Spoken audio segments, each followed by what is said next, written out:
Yo, what is up, guys? It's Cone back here again today with another video. A couple days ago, I made a video that I really enjoyed making where I made a tier list of the NBA teams way too early, which means that we're pretty far from the season still in terms of like the NBA calendar. We've still got about a month and a half to go, and a lot can happen in the NBA in about a month and a half. So that video was where I'm at right now, about kind of halfway-ish through the offseason, what I'm thinking about each team, whether I think they're a contender, a lottery team, and so on and so forth. And I thought it would be fun to make another one of those way too early predictions videos with the NBA awards. So these are not my official predictions going into the season or anything. I'm probably going to change these by the time the season rolls around because guys on this list could get moved. There could be moves that affect how I think each player on these teams is going to do, which could change their statistical output, so on, so forth. So these aren't my exact predictions going into the season itself. Those will change. But right now, at this point in the offseason, if you told me pick the award winners right now, these are the names I'm going to give you. Make sure to comment below whether you agree with me, disagree with me, hate me, love me, whatever.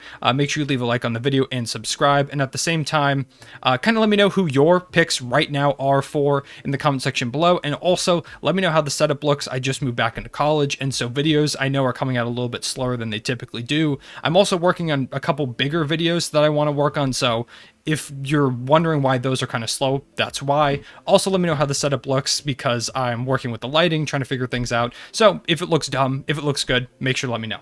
So starting off, we're going to start with, I think, Rookie of the Year, which I think is going to be a pretty fun race to watch. I think there are going to be two guys that are going to kind of dominate the race, and they were the top two overall picks. I think that's Cade Cunningham and Jalen Green. They're both players that I think are going to put up really big statistical numbers in their first seasons. A guy like Evan Mobley, I think, will also get involved, but alongside a guy like Jarrett Allen, who's a really well-established center, who's probably going to take away some of his rebounds, some of his post opportunities.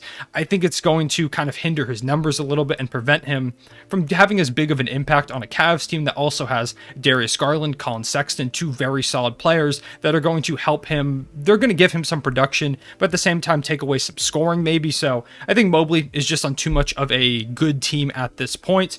I think it's going to be a lot similar to the race that we saw between Donovan Mitchell and Ben Simmons, where I think Donovan Mitchell is going to be the Donovan Mitchell and Jalen Green are going to kind of have parallels here, where Jalen Green is going to be really good right away. He's going to be a good scorer, but ultimately I think Cade Cunningham is going to have the bigger overall output in terms of stats, which is typically what they look at when they give out Rookie of the Year. And I think it's going to end up going to Cade Cunningham. He is my pick right now. He was the #1 overall pick for a reason. I think right away he's going to make a massive impact in Detroit, and I think he's going to take home the award. I wouldn't be surprised if you think it's Jalen Green. I think those two have very equal possibilities to take it home. So if you disagree with Matt, I don't mind, but I'm going to go with Cade Cunningham. Next, for Most Improved Player, there's a lot of candidates for this award too. I think this also will be a pretty exciting race. On the Thunder, there are a couple of guys that you could look at, like maybe a Shai Gilgeous-Alexander if he takes another leap.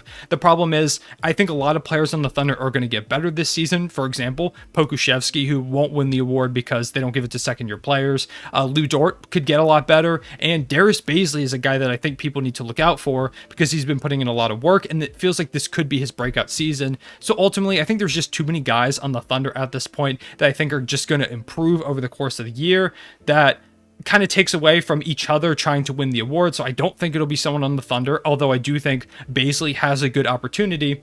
Another guy that a lot of people are talking about is a guy like Darius Garland, who showed a lot of promise last season and could now finally make that leap to be a stud point guard. And in a similar situation, I think OG Anunoby is going to be the guy that I pick for this award just because he showed so many flashes.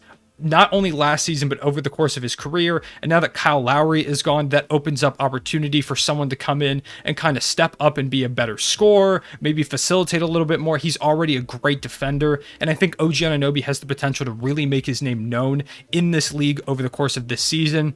There's opportunity now, and I think he's going to take really good opportunity or great advantage of those opportunities, prove why he can help be one of the faces of this new era of the Toronto Raptors. I think OG is going to have a great season, and right now he's my pick for Most Improved Player.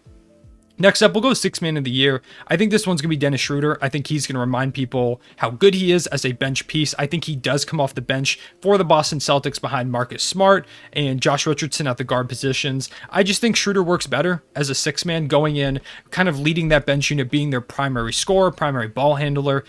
He worked great in that role in OKC, and then going to Los Angeles, he was still a solid player, but he didn't quite perform to the level that he did when he was in Oklahoma City. So I think he's going to go back to kind of a six-man role. I think that's what they picked him up for, especially now that they've extended Richardson and Marcus Smart. He's kind of on a one-year deal. I think he's just going to be their six-man, and I think he's going to show his value, get a big contract next offseason after he shows out and kind of wins that six-man of the year award that I think he should have won just a season ago. Next, we'll go coach of the year. This one's kind of tough. You could go Frank Vogel, because I think the Lakers are going to be really good. You could go Steve Nash, because the Brooklyn Nets are going to be really good. But ultimately, I think people are probably going to look at those two teams and say those teams have great players.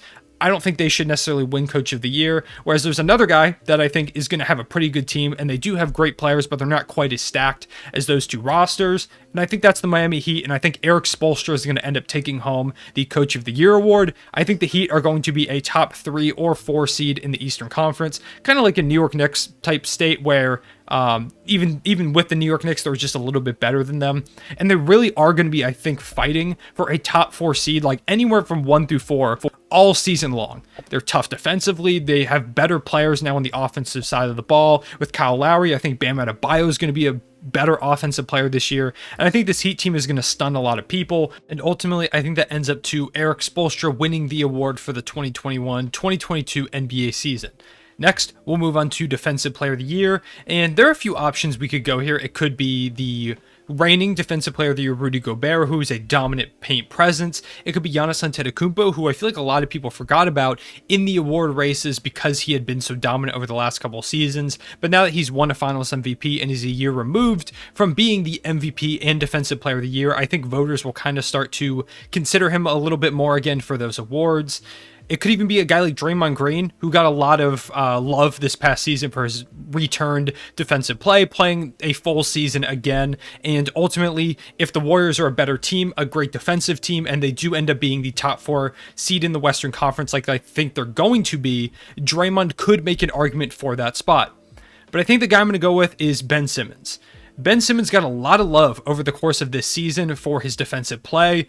Not a lot of love during the playoffs and towards the end of the season, but that was mainly for his offensive play. Nobody denies that Ben Simmons is an electric and all-around fantastic defensive player. He guards the perimeter. He's versatile. He can guard pretty much 1 through 5. He can go down low and play in the post if you need him to. He does everything, and not only does he do everything defensively, but he just can cover everywhere. He's so lengthy. He does everything on the defensive end of the ball, and I think after this past season, where a lot of NBA fans kind of seem to feel like, hey, maybe Ben Simmons should have won this award. I personally thought Rudy Gobert should have won it, and he did end up winning it, but a lot of people felt like Ben Simmons was snubbed, I guess. So I think Ben Simmons might have some residual love from that. We could even see a guy like maybe Anthony Davis if the Lakers come out and are a dominant team like they think they're going to be. He's another guy that I think is a sleeper to win this award, but I'm going to go with Ben Simmons. He was my pick before last season, and I think right now he's the guy that I'm going to pick. An example of how these picks could change is imagine a world where Ben Simmons gets traded to a team like Portland where the defense probably wouldn't be as good. Also, Portland was just the first team that came to mind. In Philly, he has Joel Embiid and Matisse Thybulle as well, 2 fantastic defenders, and so their team as a whole is going to be great defensively, which is a big part in winning Defensive Player of the Year. They typically don't give Defensive Player of the Year to a guy who's a really good defender on a mediocre defensive team. So if Ben Simmons does get traded, that might change, but for right now, I'm going to go with him. Second to last, we'll do Executive of the Year. This is going to be pretty quick. I think it's Arturas Kardashiovas.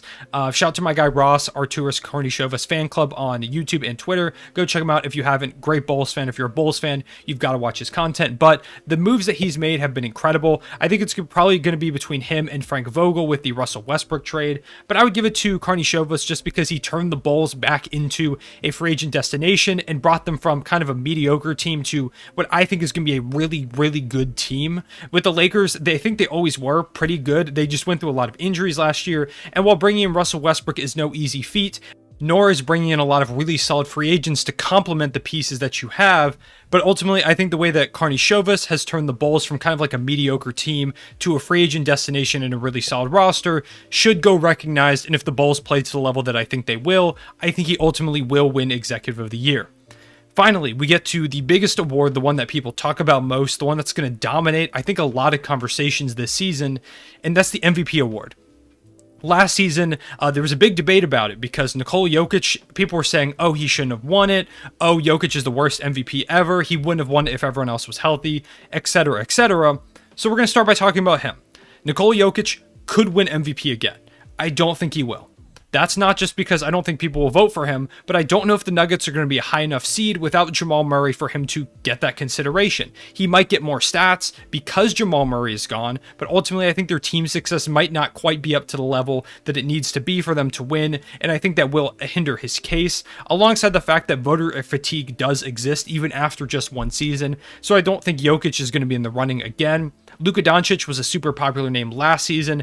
It's just a case of, once again, if I don't know if the Mavericks are going to be good enough. Last year, I was one of few people who didn't pick Luka to be their MVP just because I don't know if the Mavericks are going to quite have the team success that they need.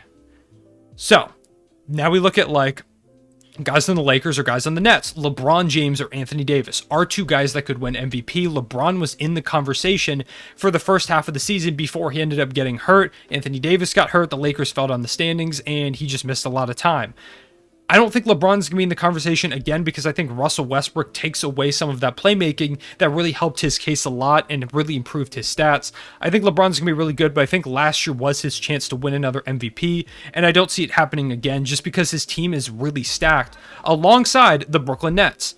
James Harden and Kevin Durant, I think either of them are MVP caliber players, and maybe they could win the award, but I think their team is so stacked, similar to the way that with the Golden State Warriors from the Kevin Durant era, KD and Steph, neither of them ever won an MVP during that era because they were just so dominant and so good that voters really didn't feel a need to give one of them that award. So I think those two are out of it as well. Giannis and Joel Embiid are probably two guys who I could also see winning this award because I think Giannis, the voter fatigue is kind of out of the way a little bit because of that year off. Plus with his finals MVP, I think voters are going to be looking to give Giannis some recognition. So I think he could win the award. And Joel Embiid was my pick for the MVP most of last season before he ended up going down with injury, and Nikola Jokic not only stepped up his play, but just played way more games. So those are most of the guys that I could see winning. Maybe a team like the Celtics surprises and Jason Tatum makes a rise to an MVP level. Maybe Paul George carries the Clippers on his back and he wins MVP. Maybe Damian Lillard comes out and wins MVP. There are a ton of great players in this league that could all win it. But I think if I have to make a pick, I'm going with Steph Curry. Steph Curry this past season, a lot of people thought, even though his team didn't even make the playoffs, should have been in the MVP frontrunner. He, in my opinion, had one of the best regular seasons we've seen from a guy who's already won 2 MVP awards, so we know he can still play up to that level. I think this year the Warriors are going to be back up to the level that we've seen them in the past few seasons before this little slump that they've had over the last couple seasons. I think the Warriors are going to be a top 4 seed. I think Steph Curry is going to be a monster all regular season. I think he's going to average like 30 points per game. And alongside Klay Thompson and Draymond Green, he's going to have more opportunities to score the ball, more help, leading to more wins, leading to Steph Curry winning his 3rd MVP award for the Golden State Warriors. That's what I'm going with right now. Those are my picks for this upcoming season's NBA awards. Once again, I might change these before the season. I always do like a full-on predictions video before the season, so that might change. Let me know who your award winners are in the comment section below. I appreciate you watching. I'll see you guys later. Real One, sit back.